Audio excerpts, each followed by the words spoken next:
situación en la que, quiera o no, está ahí. Y por eso digo, es lo que nos separa de los animales. Nosotros decidimos si hacemos o no caso a esa voz interior. Exacto.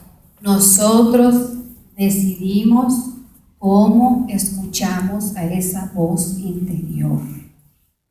Nosotros tenemos que tomar estos tres protagonistas y hablar con cada uno de ellos. El culpador, que somos nosotros, el culpado, que somos nosotros, tiene que hablar con su culpador.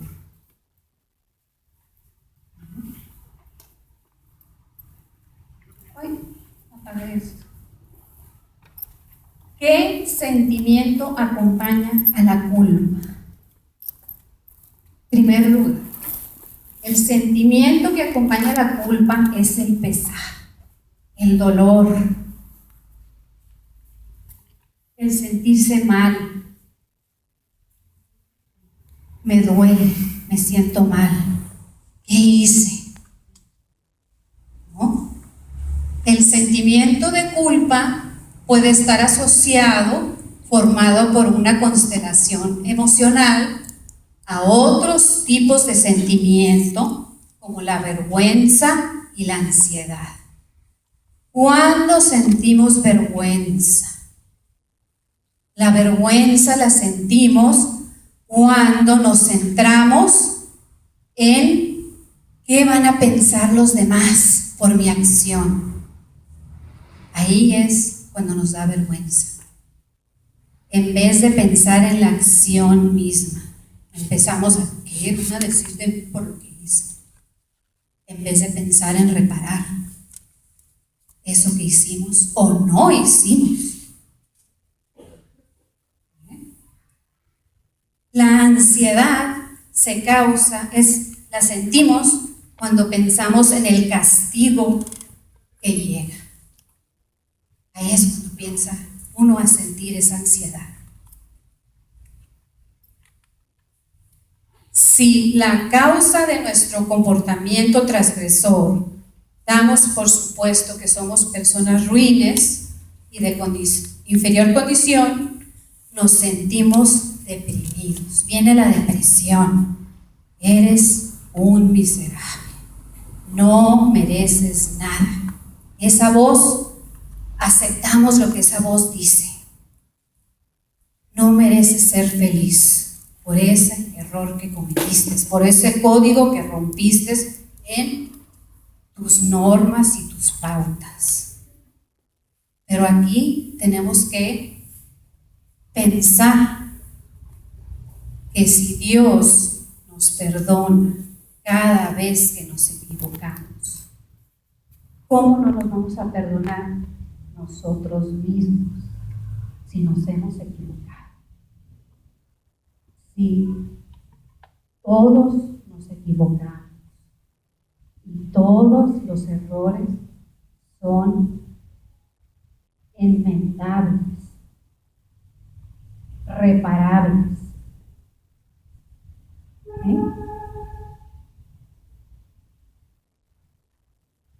Aquí hay una pauta para manejar la culpabilidad insana. Observar con respeto a qué normas nos sentimos culpables. Analizar la situación. ¿Qué normas de nuestro código hemos roto? ¿Y qué normas se pueden cambiar? Porque algunas normas nos las dicen desde que estamos chicos y muchas veces con una frase se nos queda ahí. Otro ejemplo que nos ponía el doctor Lev es el de una joven que tenía ya 35 años y ella más bien le dieron un trabajo fuera casa. Entonces ella sentía una culpabilidad enorme porque vivía sola. Entonces, analizando la situación de por qué se sentía culpable, era porque de niña a ella le dijeron: tú no saldrás de tu casa si no sales casada. Y eso era lo que a ella le torturaba. Pero ya tenía 35 años y tenía esa necesidad de irse a vivir a otro lado. Pero ese recuerdo de lo que ella le enseñaron de niña la torturaba. Entonces muchas veces estas normas van cambiando. Nuestro culpador muchas veces no sabe que esas normas se pueden actualizar, se actualizan aquí. Otras no. Por ejemplo, no matarás. ¿Se puede actualizar esa norma? No, nada. No robarás. Defensa propia. Bueno, de todos modos, ¿verdad?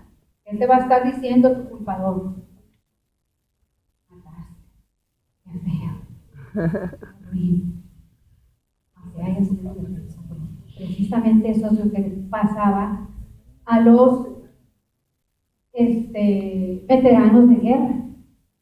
Por eso se enfermaban después de que venían de la guerra. La conciencia, ese sentimiento de culpa, no los dejaba en paz. Entonces, hay normas que son perfectas. Hay otras que son rígidas, tal como son. Y nuestro ser interior es el que nos va diciendo cuáles podemos ir cambiando, podemos negociar.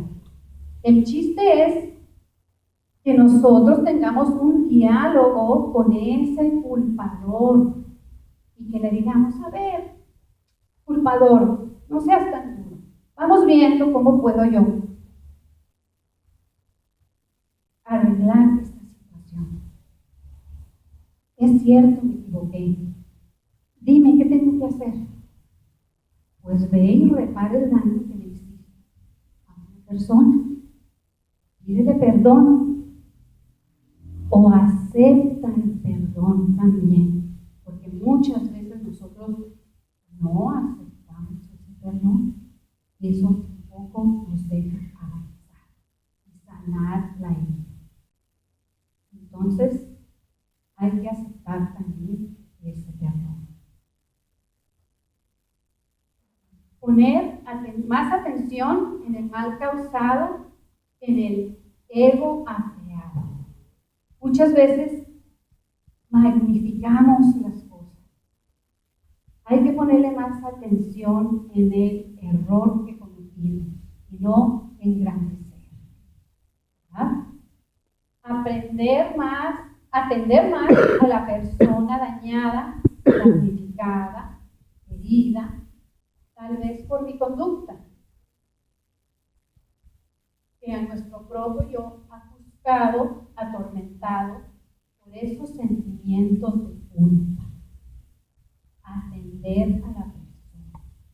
No nada más fijarse en ese sentimiento que tenemos y tratar de expiar nuestras culpas por medio de la tortura. Eso no se hace. Al contrario, hay que actuar. Más que andarse lamentando por algo que hicimos.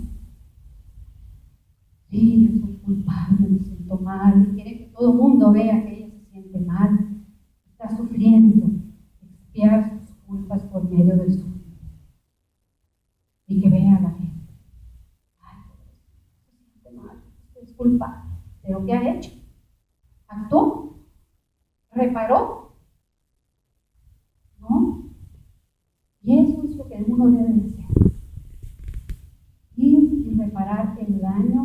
hemos causado.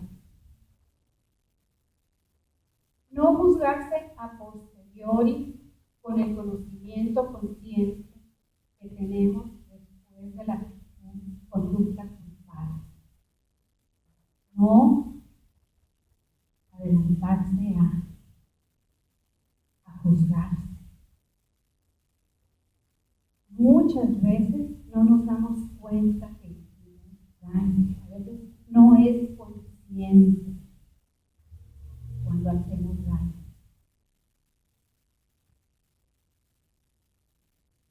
Tratarnos en la maraña de la culpa como trataríamos a una buena amiga. Hay que escucharnos con amor, con respeto.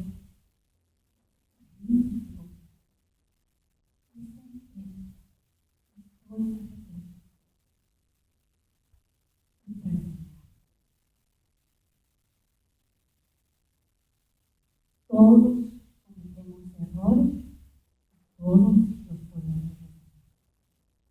Solo hay que actuar. Ver lo que hemos aprendido de la experiencia considerada culpable. Aquí yo les voy a poner un ejemplo. Muchas veces ya no existe la persona a la que le hicimos daño y no sabemos qué hacer. ¿Qué se hace cuando ya no existe la persona a la que le hicimos daño?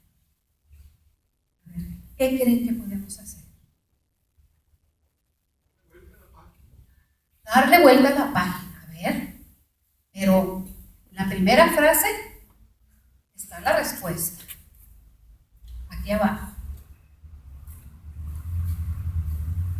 Aprender de la experiencia. Y después, las personas que quedaron, hablarles sobre nuestra experiencia, del error que cometimos, para no volverlo a hacer. Así es como podemos reparar el daño cuando no existe la persona. Traspasar el aprendizaje. De eso se trata. Cuando cometemos errores, se trata de aprender de esa experiencia para no volverla a hacer o para enseñarles a las demás personas qué fue lo que hicimos, para ayudarle a esas personas a que no cometan ese error. Y así es como podemos reparar ese daño ante una persona que ya no existe. ¿Vamos bien? ¿Están de acuerdo? Los veo calladitos. Los dejé pensando. ¿A ti sí? En esa de la persona que ya no existe y que, a ver, no sé si a lo mejor me puedes explicar más claro. No te quedó claro. Sí. Por ejemplo, tú cometiste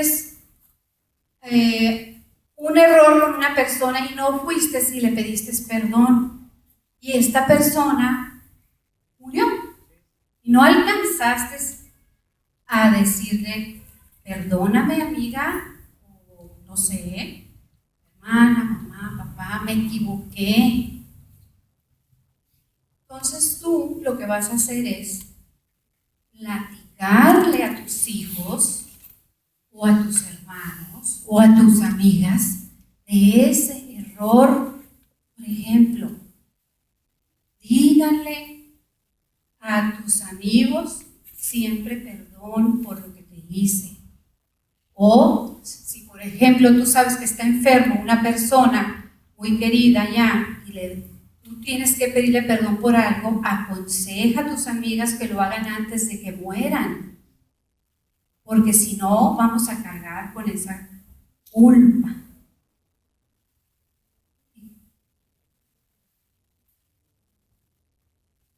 Bueno, buenas noches. Buenas noches. Eso es como la clásica de los hijos cuando abandonan a los padres, cuando ya están enfermos. Una vez que fallecen, hay personas que duran años yendo al panteón diario, llevándole flores, llorándoles, pidiéndole disculpas y perdón, pero ya le están pidiendo disculpa a una lápida. Ya la persona falleció y no le va a venir a decir, te disculpo, sí, hija, fue un error lo que cometiste. Ya lo único que queda es tratar de superar eso y es el autoperdón, ahí entra el autoperdón. Y no tratar de realizar otra vez los mismos errores o el disgusto por el que se ocasionó la pelea, el conflicto, y reproducirlo, la enseñanza que te quedó, autoevaluarte por qué pasó, qué fue, si fue por si fue por tu culpa, porque a veces es por explosiva y demás, tratar de superarlo y reproducir la enseñanza. Es lo único que pasa cuando es una persona ya no existente. Así es. Expresarle tu experiencia a los demás, lo que te pasó. Y esa es la forma en que tú puedes ayudarte a ti misma. No existe la persona, pero existen personas vivas que yo les puedo pasar mi experiencia. Ahora sí. Una pregunta. A ver. Y cuando la persona sigue estando, pero esa persona ya no te quiere ver, pero sabes que todavía tienes la oportunidad, esperanza, El WhatsApp y un mail. WhatsApp, y ahí se acabó. Tú debes de quedarte claro que tú vas a tratar. Es peor que te quede en la conciencia el no tratar que el tratar. Si él no acepta, porque aquí también te dijimos, aceptar el perdón, eso ya es problema de él, pero en tu conciencia queda que tú trataste de reparar esa culpa. Tú quisiste irle a pedir perdón, pero la otra persona no la aceptó. Eso ya no es tu culpa.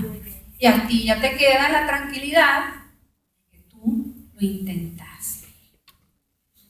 ¿Okay? El chiste es intentar, tratar, ir.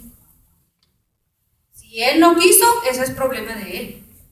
Entonces, allá viene otra carga de conciencia por el otro lado, que él mismo tiene que reparar.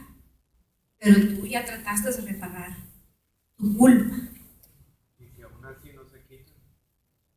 Tienes que trabajar con tu ser interior, tú.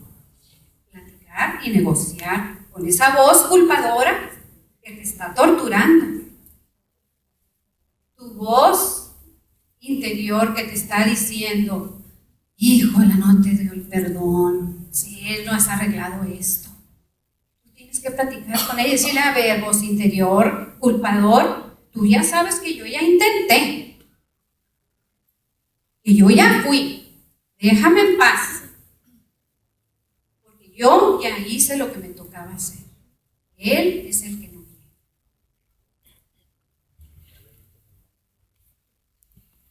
Pero, bueno,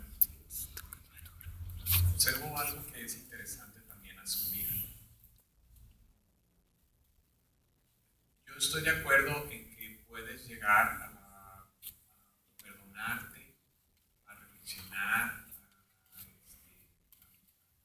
a que el juicio o aquello que te está llevando o ese sentimiento que te acompaña para que tengas paz contigo mismo y se supone que para eso lo estás manejando, ¿no? La culpa.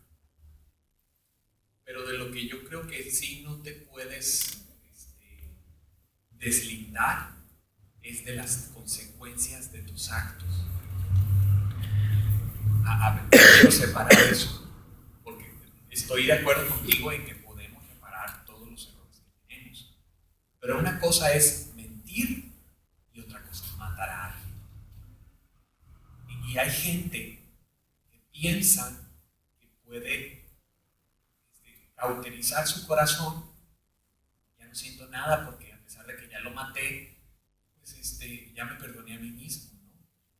Y creo que podemos llegar a caer en ese extremo, en el que muchas veces creo que he visto, bueno, no sé, que hay religiones que manipulan esa situación en particular, en la que es tan fácil, ya, perdón, y esto se acabó.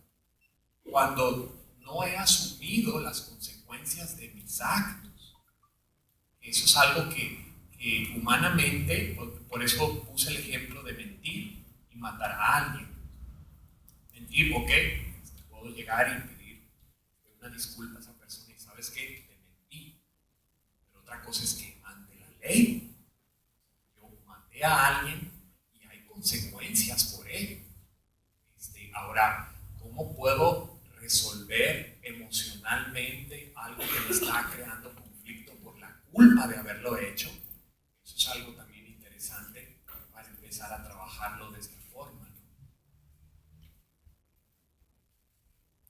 Sí, entiendo lo que me quieres decir, pero nosotros tenemos que asumir las consecuencias de nuestros actos. Cuando uno mata, siempre vamos a cargar con esa en nuestra conciencia. Pero tenemos que aprender a perdonarnos por ese acto. Pero eso siempre va a estar ahí. Entonces, tienes razón. Una cosa es mentir y una cosa es matar. Creo que la señora Lorena quiere. Bueno, yo lo que quería más o menos dejar claro, porque veo que tú eres filósofo, y los filósofos siempre cuestionan, ¿verdad? Eso. Y realmente la culpa es un sentimiento que si no lo reparas, siempre te va a estar atormentando y siempre vas a ser infeliz. O sea, vas a llevar una vida completa de infelicidad. Y la vida no se trata de eso. O sea, la vida se trata de que seas feliz. Vamos a hablar en el caso extremo de que mataste. Mucha gente pues ha matado. Y ha habido gente que ha matado a muchos, no a uno. Pero llega un momento en que esa persona se reconcilia. ¿Por qué? Porque se da cuenta. Probablemente cuando matan, vamos a hablar de los extremos, ¿verdad? De gente muy malvada. Y dices tú que algunas religiones dicen, no, pues yo ya me arrepiento y me confieso y ya, goodbye, ya me voy al cielo, ¿verdad? Eso es lo que tú estás tratando de filosofar. Bueno, este tema habla de que hay dos culpas, una insana y una sana. La culpa insana es la que no te va a dejar vivir nunca. Siempre vas a estar atormentado. Entonces, ¿qué quiere decir? Que si fuiste un sicario, pues ya no tienes derecho de ser feliz, ya no te puedes arrepentir, ya no puedes saldar tus deudas, ya vas a ser infeliz por toda la vida. Entonces, mejor te la quitas, ¿verdad? Entonces, ¿tú crees que eso esté correcto?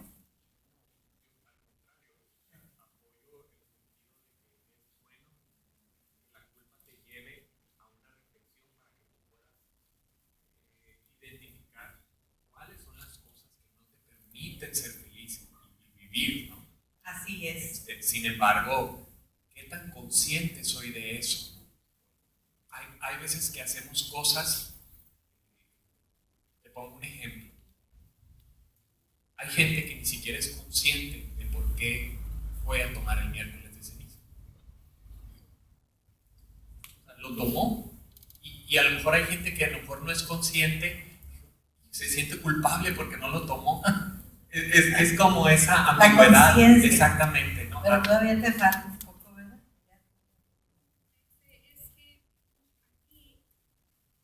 Cuando una persona no siente culpa alguna, es psicópata. ¿Sí? Exacto. Exacto. Es un psicópata. Muy bien el muchacho. O sea, hay daños irreparables, ¿verdad? Hay daños irreparables. O sea, yo voy a pensar en situaciones. Se me ahoga un hijo. Yo me siento culpable porque no lo cuidé. Voy a poner una cosa drástica, fea. ¿Qué hago?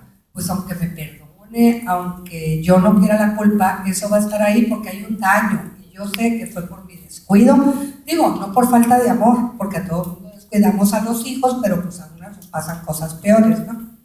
Entonces, ¿qué hago yo? Y lo he visto en gente que le ha pasado. Se dedica a ayudar o a enseñar a mamás a que cuiden a los niños para que se ahoguen. Es una manera de hacer algo por un daño, pero el daño, así yo me pida perdón, así yo le pida perdón a la que sin querer le atropellé a un hijo, el daño ahí está. Entonces, yo tengo que entender que ella no me va a perdonar.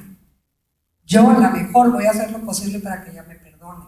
No me quiere, pues no siento que sea problema de ella. Siento que es un daño tan grave que yo lo tengo que entender. Exacto. No sé si me explico. Sí. O sea, hay daños, hay que una mentira. Ahí es otro ejemplo, Beatriz, de cuando alguien no está. Ok, se me ahogó la niña, fue mi culpa, entonces ¿qué hago? Reparar la culpa con base en la experiencia y ayudar a otras personas a evitar ese descuido. Así es la forma en que yo voy a tratar de sanar y de ayudar a las demás personas. ¿Sí? Bueno. Es que hay casos, por ejemplo, de matar. En la historia nos ha enseñado mucho la Segunda Guerra Mundial. Los alemanes tenían el sentido de culpa, pero eran órdenes las que seguían. Si no lo hacían, a ellos lo mataban. Entonces era una cadena, dice Hitler. Sí, me sentía culpable de matar a mucha gente, por eso ideé formas de matarlos más rápido. Ya son personas psicóticas, pero ya traen en la mente que lo que ellos dicen es lo que se tiene que hacer. Las religiones nos han dado muchas pautas, el Islam, todo mucho. El que como interprete las leyes, como interprete las normas, es como se rigen a actuar las personas. Muchas veces nosotros distorsionamos los códigos religiosos. Por ejemplo, en los 10 mandamientos dice, honrarás a tu padre y a tu madre. Y los padres le agregamos, y me tienes que hacer muy feliz. ¿Sí? Tú tienes que ser un hijo perfecto y me tienes que superar a mí, que yo soy tu padre, y tienes que ser mucho más mejor que yo. No, muchas veces ese hijo no tiene esa capacidad. Entonces, ¿qué pasa con ese hijo? Se empieza a sentir culpable por una norma que nosotros distorsionamos. ¿Sí?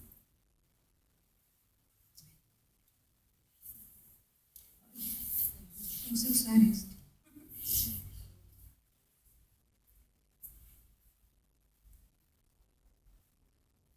Este es un video, yo se los dedico a unas amigas mías que vienen aquí. Si algo nos debemos, te ofrezco un abrazo. Te pido una disculpa. Yo ya me perdoné. ¿Podrás hacerlo tú también? Yo te invito. Vamos a ver este video.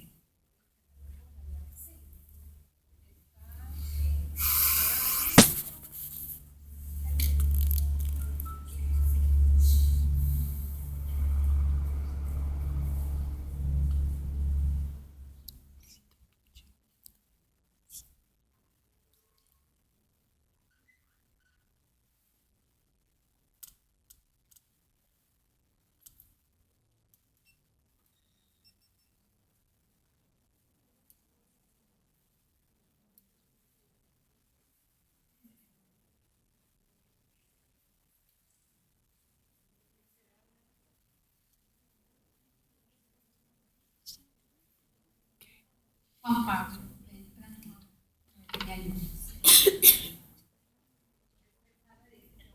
ya está puesto aquí. Listo nomás para. Ajá. Antes de que termine, nomás quería aclarar cuando hablé de los sicarios. Es que hay un libro muy bonito que se llama Una alma inquieta, que es la vida de San Agustín. San Agustín fue una persona horrorosa que hizo todas las desmanes posibles. Sin embargo, se arrepintió y todo lo que le quedó de vida lo dedicó a reparar todos los males que había hecho. Escribió un montón de libros y hay uno de ellos que se llama Confesiones. Entonces, por eso mencioné a los sicarios hace rato, porque aún la persona más ruin ante los ojos de nosotros tiene derecho a arrepentirse y a reparar sus culpas. Entonces, solo quiero, y esto no tiene nada que ver con la religión, estoy mencionando a San Agustín por mencionar alguno, pero las personas se pueden arrepentir.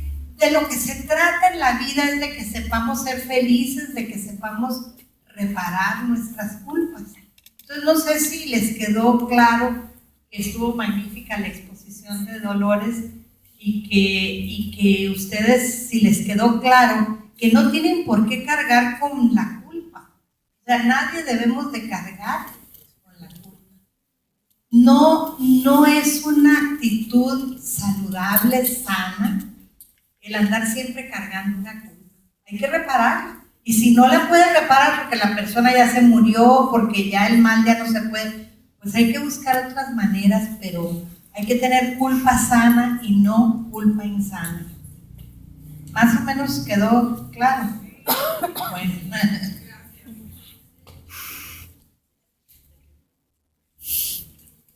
Aquí les muestro este video que me gustó mucho para ayudarnos a soltar esas amarras que tenemos de la culpa.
Yo los invito a que suelten esos demonios internos que traemos y que aprendamos a hablar con nuestro ser interior, con nuestro llegar. Muchas gracias. Buenas noches. Espero que les haya quedado claro este concepto. Buenas noches.